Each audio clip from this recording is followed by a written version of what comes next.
Hello, everybody. Welcome to episode 23 of Untapped.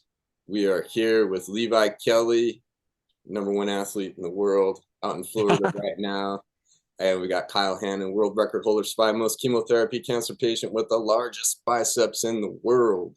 We're just kicking it today, catching up. I can't wait to hear what's going on with Levi out in Florida. He's got like an awesome view. Look at that view right Yeah, back in the nice weather. Not by design, but we're back here and kind of just seeing what pops up next. I've got a couple of call Wake For. I talked to Wake Forest, talked to Marshall, talked to USF, South Carolina. There's some schools that are wanting me to come play football, but I'm not 100% sure if that's what I want to do yet.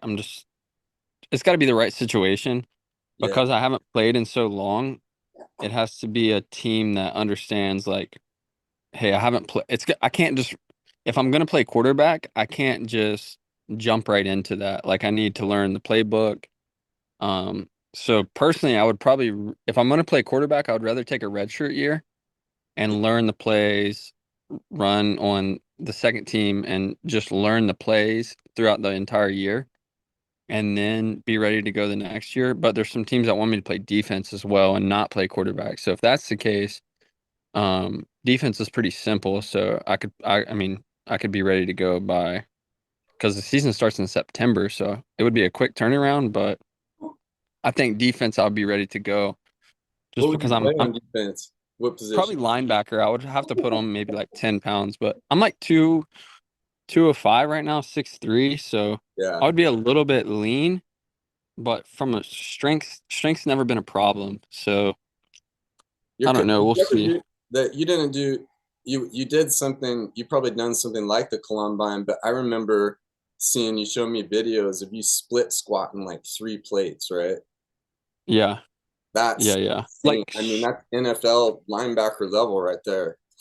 Right. And I would probably run a four. I'm supposed to run 40s tomorrow to update them, but I've ran a 4.58 before. I would assume I'm not that fast right now, probably mid 4.6s, but especially in like mid-major Division 1, that's I mean, that's fast enough. That's And crazy. I'll obviously just get faster as I transform into a football body, but I still haven't decided if that's exactly what I want to do. There's the fighting situation. So I'm kind of just trying to take these next 2 weeks and see like what comes up, what teams are interested, what's the like, is it a right fit? And I think I'll know if that comes up. But as of right now, I'm just kind of still waiting. I'm going to go work with Josh Booty. I don't know if you know him, Oh yeah, yeah. quarterback at He was a you LSU. was he where he yeah, he played somewhere before, right? So he was a first rounder in baseball and then didn't make it and then went and played at LSU or vice versa. Maybe he played at LSU and then went and played baseball. I was thinking of at first Booty, there was a USC guy, Booty, over there. I think he was quarterback too, if I The remember. whole family's quarterback. Now the nephew's like a quarterback at Oklahoma or something. Okay, right. So the whole entire family is quarterbacks, but I'm going to go work with him next week. Crazy. And I'm That sure he's got a lot of. man. And you were recruited originally by LSU, right, to play quarterback. Or no, that was No, not baseball, just right? for baseball at That's LSU. right. I Right. was I was recruited at Marshall to play quarterback, but the coaching staff that recruited me is gone now. Okay. Um, but I know a guy that just texted him and was like, "Hey, Levi's not playing baseball anymore," and they were like, "Tell him to enroll. Like, we're ready to roll." So I just have to make sure it's the right situation because I don't want to just go up there because I'll fight. Like, I have no problem in fighting either. So if it's not going to be more beneficial to me from a career standpoint than fighting, then I'll just do the fighting thing because I like to do that as well. I think you really like to do that. Yeah, yeah. That's so man, it's got but man, that's gotta I mean, that's amazing. That's what happens when you're best athlete in the world. I've been saying it for a few years. Look at this. This guy, Major League Baseball, NFL and UFC. That's insane. I I don't think it just whew. to me it's just like it makes all because everybody's always told me, and maybe this got me in trouble in baseball, But always said like you do too much, you train too much, you shouldn't look like this. Nobody looks like you. Like everybody has a little bit of slop on them, whatever. And it's like, well, if I didn't train and I didn't stay in shape and I didn't stay athletic, then these opportunities wouldn't even That's like true. it wouldn't even be possible to go and play Division I football or go try and fight professionally. That's So true. I think my training and staying prepared for whatever comes is like paying off with these opportunities. Have you adjusted your training a little bit lately in terms of the weight rooms and functional training? Um, Maybe a little bit heavier of weight, um, but not too much. Because I like the way I feel. Just I've trained like that for so long, and I just like to train athletic.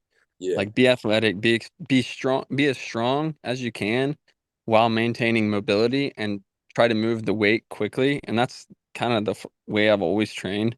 sure. And that keeps me explosive, it keeps me strong, and it keeps me mobile. Um, Makes sense. and there's sometimes when I lift too much, I feel like, okay, I'm losing a little bit of mobility here or there.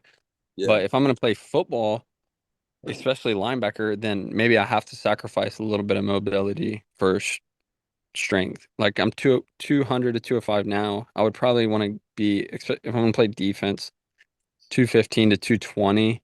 sure. And then, but quarterback, I think I'll just stay this weight because I want to be able to move around in the pocket. You'd be a scrambling, fun, Yeah. man. That'd be so So we'll see what happens. man. What's going on with you? I saw so you went through uh radiation last week. Yeah, yeah. Let's see. So we're in radiation now. We're It's a daily grind. Radiation is you show up every day. So at 2:40, it's kind of like everything's been Windows. I've just been stuck on Windows. Now I'm thinking Windows like PCs, but like Windows, like time, Windows of time. So every day Hmm. there's like I've been kind of seeing my days as okay, certain day with the radiation. The radiation is in chemo because I'm in a chemo at the same time. It's done a lot of weird stuff to my body. So every day at 2:40, I get ready for radiation. The very first day we did radiation, uh, I kind of failed, and so I was stuck. I got in it and everything, and at that time, first of all, radiation has been going good. We've knocked down a lot of the swelling that was going on, but it had gotten to the point where it was swelling into my eye, into my head, into my ear. I couldn't hear very well in my ear. It was getting tough to swallow and sometimes breathe, especially when it became more inflamed at night. So what they do for radiation is they fit you with a kind of a plaster mask. So they fitted me and it goes on. It's kind of looks like a hockey mask, but they bolt you down to the table. So you're completely bolted down and there's a lot of pressure. So the pressure was just pushing up against that swelling and my heart was just racing and I was having trouble breathing. It was one of those things where I was like, is this thing pressing against my windpipe, making me not breathe? Am I going to pass out or am I just claustrophobic or it was a bunch of stuff? So I had to get me out of here. So they pulled me out of there. And fortunately, the team was so sweet. It's a team of three girls and they just, we understand. We're so sorry. We see how it is. And then we had to delay radiation and move the whole schedule another day and we had to determine that that the humbling was is that I had to med up. I had to go in there with pain medication with some relaxers and things like that. So that day I was pretty. I think I got a text from you that same day. I think we were both feeling a little dejected on the same. I was beating myself up and everything, and I kept getting a message like, you hear that thing, there is no failure. You don't fail. But I was like, man, I really failed. I was beating myself up, and if I can't have the right mindset, how am I going to make it through this? All these negative things, if the devil is real. Oops, you still there?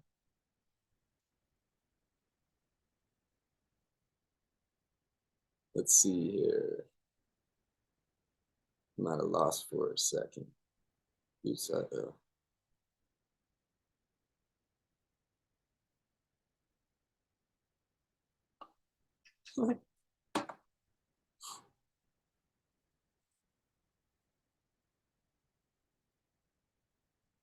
Ah, there he is. There we go.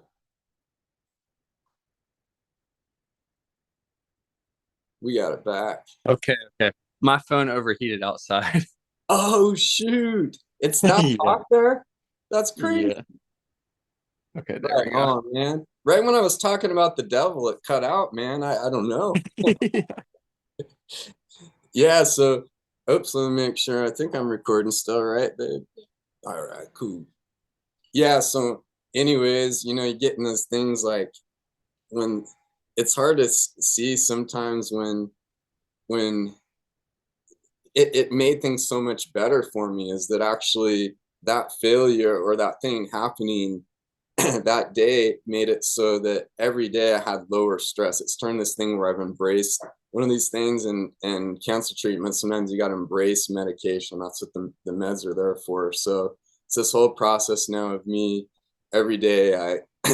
I sometimes I need more sleep. It kind of depends on where I am with the chemo. Some days it's kind of frustrating. Some days I'll sleep like 10, 11 hours and I gotta those windows a little narrower. Sometimes I'm get really sick and then I kind of pop up or I got to work through stuff to eat. But it's this process of medicating. I go into a different world for a little bit. I go to the Ara drives me to the radiation, and then I kind of recover from it, and then I bounce back up again. But to have there's stuff going on from the radiation because there's a bunch of lymph nodes that it's hitting, so I feel like I got gravels in my throat, but I'm able to talk okay right now, and especially I'll probably have an hour and a half today where I can really just talk and be forceful, and then it'll kind of fade away and things. But we're plugging along.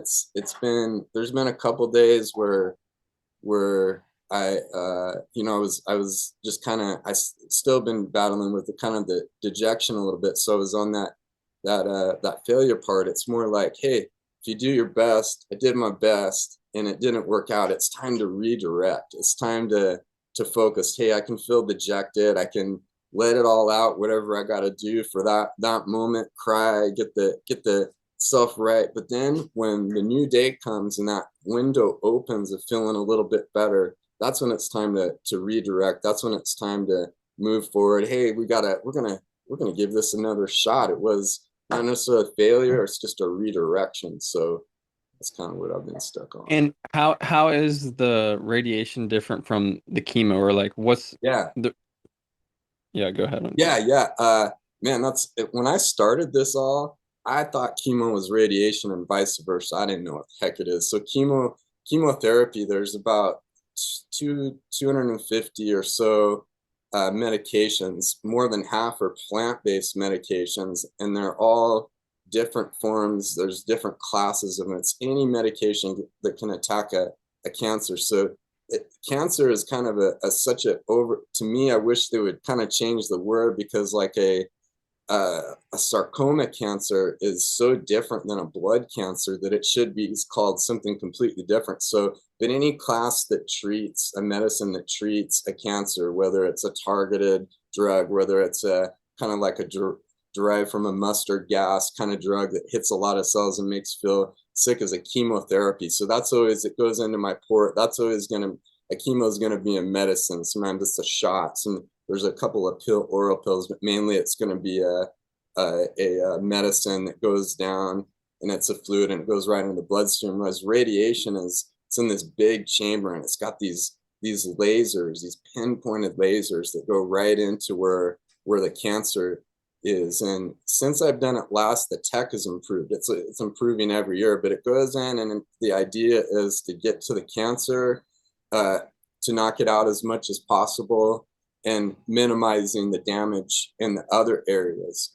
So what happens is, of course, when you got to go through the skin, so your skin starts to get charred. It's kind of like as I go along, it'll get to become more like a second degree burn. Then for me, it's a lot more risky because we have graft versus host disease, and there's a lot of different kind of radiations out there, just like there's a lot of kind of different chemos. So if you factor in this specific kind of radiation that's going to my neck for blood cancer, it's a little bit different of a setup with the way that they get the beams and the intensity and all that stuff set up. and then you Hmm. factor in the chemo and you factor in the graft versus host. There's a lot of layers to it that pop up. But yeah, it's essentially just this. I don't feel anything when it happens. The actual radiation setup and all that kind of stuff, it might take me an hour, but once I'm locked in the mask and you know, sometimes there's a waiting and they have to measure me. They got this little line on me to keep me straight. They get me all straight. The machines straighten me out, make sure it's completely specific. And then the zzz, right, and then you can hear it go, but you don't feel anything when it's hitting you. You just feel it as time goes. Is it, you don't feel any heat or anything? Nothing. Yeah, you can't. Really? If I didn't hear the sound and my eyes are closed in the mask, I wouldn't even know it was happening. And then you start feeling symptoms from that, like how long after?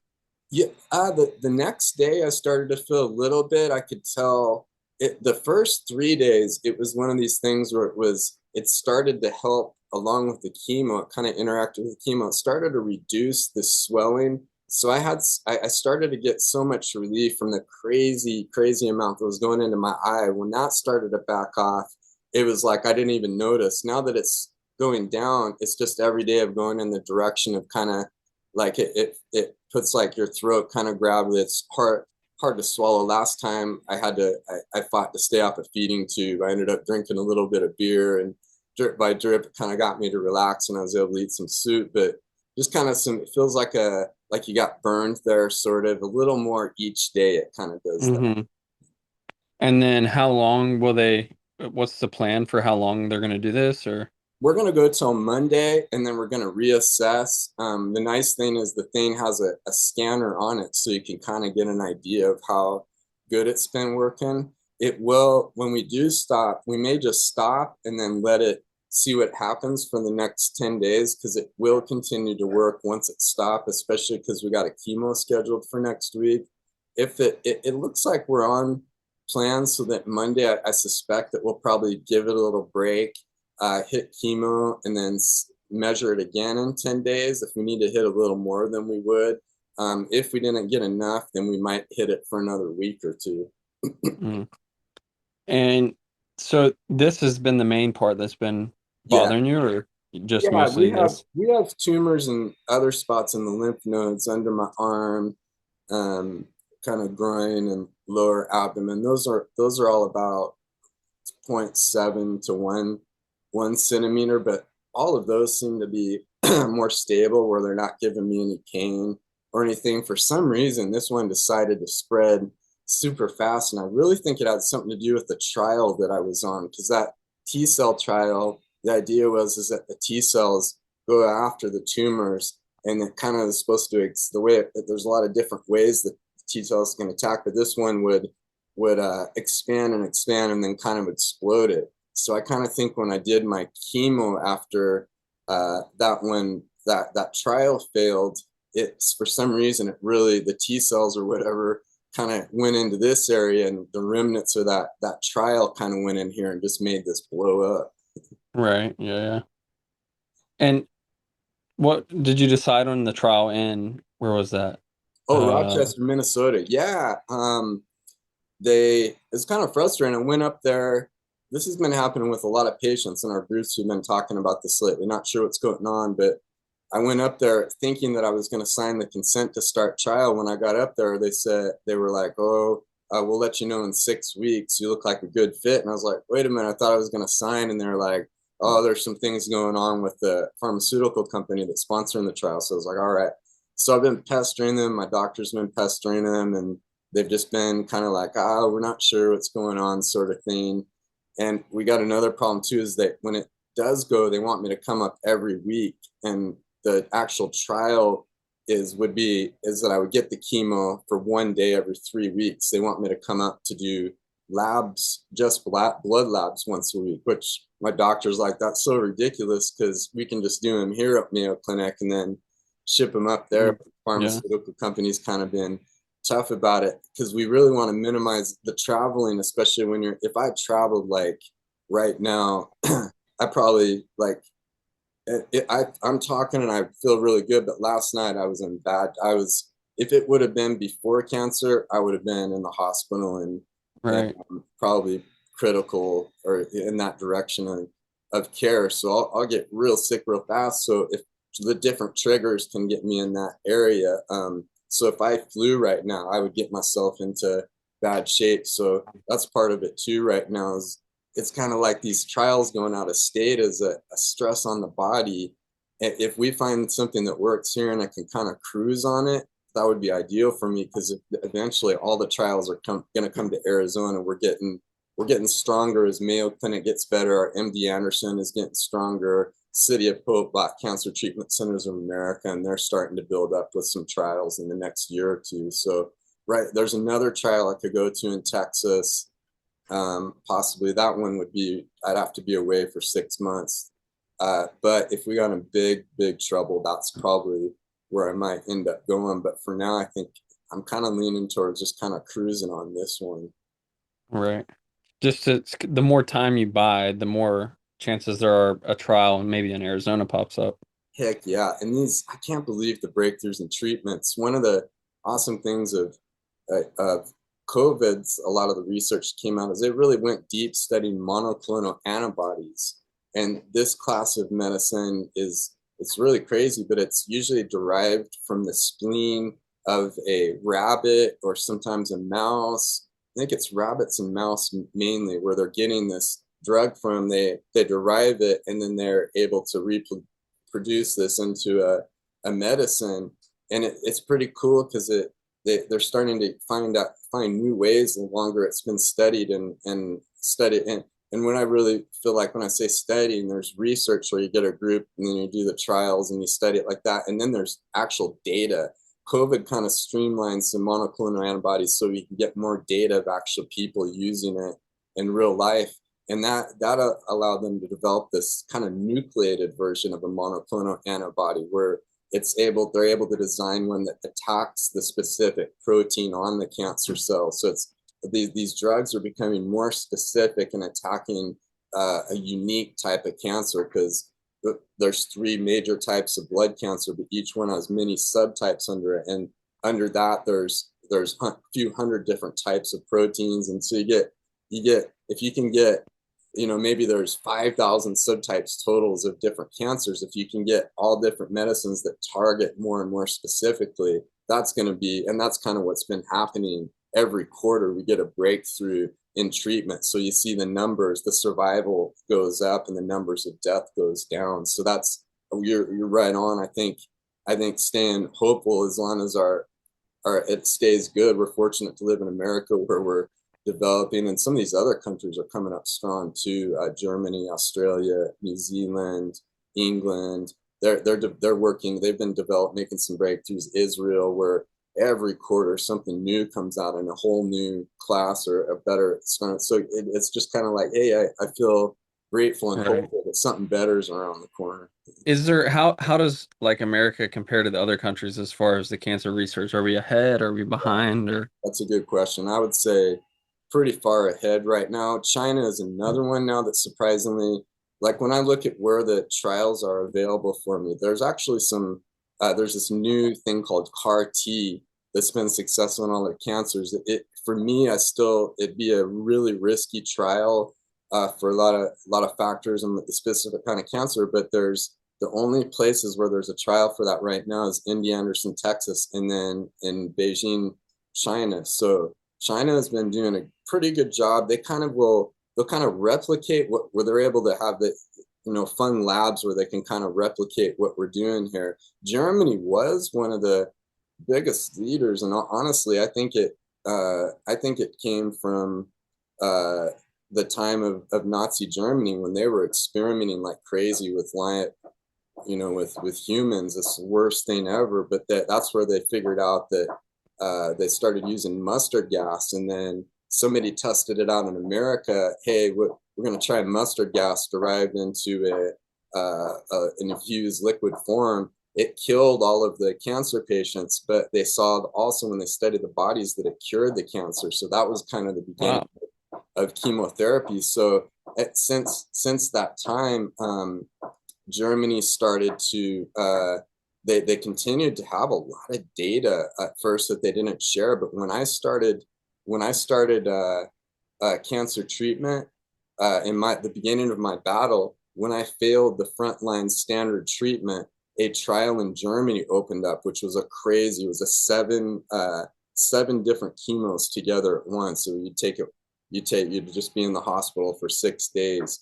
And that was a very like experimental, very harsh type of chemo but they were one of the leaders because they didn't have as much red tape to push through. Whereas in America, it still takes us a little longer. So Germany is a leader in some areas of like the harsher types of chemo still. I don't know how to say it nicer, but the United States, in terms of developing new breakthroughs in cancer treatment, it's pretty much far and above the rest of the country. Right. Nice. Go Trying to think what else. USA. Yeah, no. How's the gym and stuff going? I saw that Jimmy fought. Oh man, he's a scary fighter. Yeah, Yeah. man. The gym's going good. He looked insanely good out there. He looked scary. Yeah. Honestly, it was really he did a him and Alexandria. They did a great job organizing people together. I think we must have had like 40 or 50 people come there to support him. They gave out T-shirts that JX with his product designed. Uh, they fought Rage in the cage. He's been training hard. He was right back in the gym training. I saw him hitting pads and looking awesome Yeah. with Jakar last night. I think he's got a fight coming up in July, and then everybody's. I mean, we're just super excited about Sugar coming up. Yeah. Sterling fight, and then I see Sterling say, "Oh, I don't know, I got some injuries. I don't know if I want to fight." So, man, what do you think I about it? thought I saw that it was official though. Yeah, Oh, they made it official, and then yesterday, Sterling is saying, "I don't know, I got injuries. They announced this. I don't know if I'm ready." I wonder. So Sugar's like, I "I'm showing up no matter what." I mean, I won't be surprised if he fights Cejudo, to be honest. I think. really. Yeah, because they're not. I guess Marab is recovered. He had surgery on something, his hand, I think. So he's kind of out for a bit. But if Sterling doesn't make it and he's claiming him injuries, I guess there'd be a Cejudo Yeah. out there. Cejudo, who else is in there? Cejudo, Corey's booked. Cheetah, Um, maybe Cheeto. Cheetah's coming off a loss though. Yeah, that's true. I know Sugar wants to Yeah. come back. I want to see him Who beat. else is even trying to think? So Sean, Marab, Corey, Peter, but Peter's coming off a loss. Corey would make the most sense because he's coming off a win, but he's fighting somebody ranked low. He's That's right. fighting the Russian. They'd have to cancel that fight. I really see it looks like Cejudo wants to get back in there. I think he probably Yeah. that'd be man, that would be probably a more fun build up and exciting fight than Sterling, I think even. Yeah, that's true. Ooh. That's true. I'm trying to think what else. And Has Jakar said anything about fighting? Jakar, he did say he's getting ready to get back in and fight. I talked to him the other day. He's looking great. He looks ready to fight right now. Really? Yeah, he's moving really well.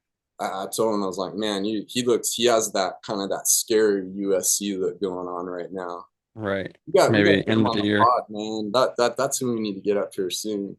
Yeah, that's true. He'll probably fight at the end of the year, I would That's think. he didn't I didn't ask him that, but that I could see that happening. That'd be so sweet. Yeah. Nico's fighting Robbie Lawler That's gonna be an insane fight. September, I think. That'll be a sweet fight. Trying to think what other fights are what's his name signed with the PFL? Ngannou. Oh yeah, yeah. That'll be interesting how that plays out. That reminds me too. Ezra Elliott, he's fighting tonight. Oh He's yeah, I saw they're all fighting in LFA. Yeah, LFA. Yeah, I'm stoked for that. Man, that dude's awesome. I'm. Where is that at? Is it in Arizona? I think it's in Chandler where they're fighting. Okay. Forget what stadium it's at though. Oh, it's at a casino. It's at the casino out there. There's a couple guys. I saw like 5 or 6 guys from the lab are fighting. Oh, on that same card, dang. Him. uh Cruz. What was his first name? He's really good at Cobra, jiu-jitsu, comes into comp. oh, Cobra Cruz. Yeah, Yeah, it'll be his first fight. But he's really good at jiu-jitsu. Even if somebody starts piecing him up on the feet, let's take I that. don't see anyone in the amateur ranks touching him jiu-jitsu wise. Those guys at the lab are so good. The lab is, oh man, the lab is really. I think in the last 2 years, man, they've built up something super special there. Yeah. I But saw that Sean said Ezra is going to be like one of his main guys for the Aljamain, which will be huge for Ezra too. man, that's so cool. Those are two, Yeah. those are two of my favorite guys ever, man. They're just good dudes. They work so hard, man. Yeah, Yeah. jeez. We're coming Who up else? on a couple minutes left here. Oh, we're getting close on time. Yeah, I'd like to get Bryce Meredith on here too. He's another guy from the lab that's just such a good dude and his work that ethic. He's been in here on comp training looking just spectacular. Yeah, he won. He's 1-0 with Bellator. I think it's Bellator. Yeah, you're right. Yeah. And Tim, I think is training for ADCC trials. He's been going hard in there. Really. Then you got When is that? Tommy Gunn. I think I saw it's in June. I think they're trying to do like some kind of trials so that we don't have to, we got something going on for the ADCC instead of waiting 2 years like they did before, something like that. Yeah. I saw Cade. I was watching Cade's match and he got hurt though. It looked like he hurt his ankle. Oh, I didn't notice that. Maybe not. He went down weird and then he kind of wobbled off. I didn't know how bad it was. I didn't even see that part. Yeah, he was back. He's been back in there training hard, Okay, so it must not have been that bad. and Tommy Gunn, another monster, man. I Yeah. These guys we're talking about, it's gonna. I mean, it's just a matter of time before they're in the UFC, and I love the character Tommy's building up to. He's making Yeah. it fun. I think it's been really beneficial for a lot of the guys to kind of like sit back, watch Sean do his thing, and then be like, okay, this is kind of maybe we don't do it as good as he's done it, but this is the like ingredients to how you go about things the right way as far as marketing, So selling yourself, because that's what's going to get you not the easier fights, but yeah, the UFC is going to push you more if you're more exciting. And I think Tommy's done a good job at noticing that.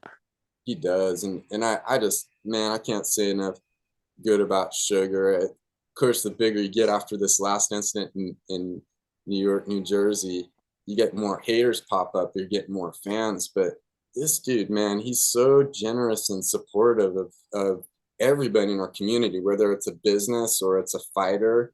And that just it just makes this place more awesome. All the lab working together with our new young fresh gym and Tim and everybody, you got these guys. I want fight ready. I want to have love for fight ready, but man, these guys are really, really digging themselves a hole, man, right now. And Yeah. I'm going off on a negative thing there because there's a lot of great guys from there. But I just love like when everybody's in it. It's the fight game too. You got to fight each other. But hey, sometimes like I was, Sterling and Marab, it's like, hey, we're in the fight game. This is what we're doing. Fight, be friends later. Right, exactly. It's cool, like especially in jiu-jitsu. I think because I saw there was a little bit of incident at the jiu-jitsu competition with Taya, but I think for the most part, like in the fighting world, people are it's like it's strictly sport and not so much a fight, Yeah. where people from the outside looking in see it as strictly a fight, not a sport. That's true. I guess we can talk about that now, huh? Yeah. You remember the day? Oh man, let's go there. Remember the day when Levi and I did back-to-back tournaments? We couldn't talk about this during baseball, man. I'm gonna hype this a little bit now to fill it in. Saturday, we went and did a tournament. Dang, where was that? Mesa? Mesa, yeah. I was at the sports complex in Mesa. We did a full tournament. Levi won the very first match.